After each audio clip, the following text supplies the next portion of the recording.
یہاں آپ کو بڑی خبر دیں، خبر پی ٹی آئی کے حوالے سے ہے۔ پاکستان تحریک انصاف کے روپ پوش رہنما مراد سعید نے آڈیو بیان جاری کر دیا۔ ٹویٹر پر جاری آڈیو بیان میں مراد سعید نے کہا کہ جب دہشت گردی کی جنگ شروع ہوئی تب میری عمر 18 برس تھی، ہم بے گھر ہوئے اور ماں زندہ لاش بن گئی۔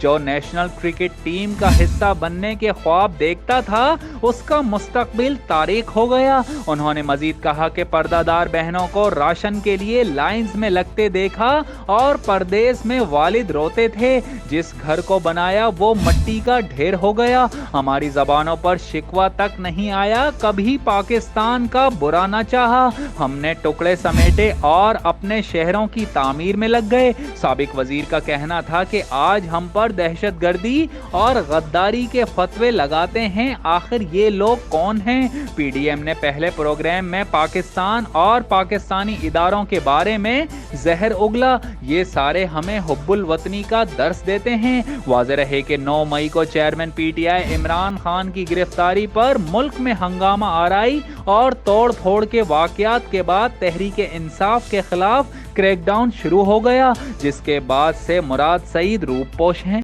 فیض نیٹ ورک، فیض سب کے لیے۔